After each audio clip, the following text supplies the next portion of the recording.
৮০ দশকে এরশাদ সাহেব যখন এই দেশে স্বৈরাচার হিসেবে আবির্ভূত হলেন, 10 বছর রাষ্ট্র পরিচালনা করলেন, কোন সংবিধানের আওতায় তিনি করলেন? অর্থাৎ সংবিধান এখানে প্রধান হয়ে ওঠে না।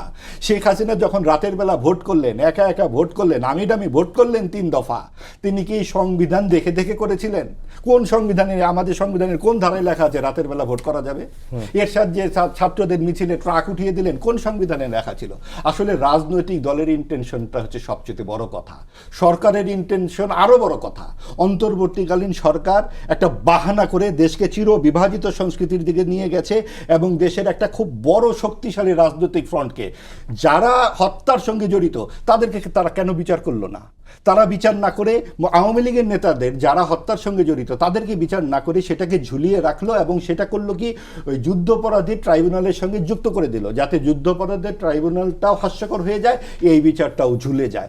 অর্থাৎ আপনি দেখুন যে পুরো দেশের রাজনীতিতে একটা বিভাজিত সংস্কৃতির তৈরির চেষ্টা তারা করেছে, যেটার জের আমাদের আগামীতেও বহন করতে হবে।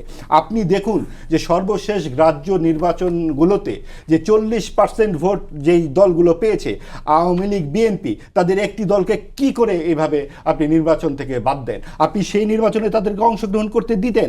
জনগণ তাকে লাল কার্ড দেখাতো যেভাবে জাতীয় পার্টিকে দেখিয়েছিল। এইটা দেওয়া হলো না কেন?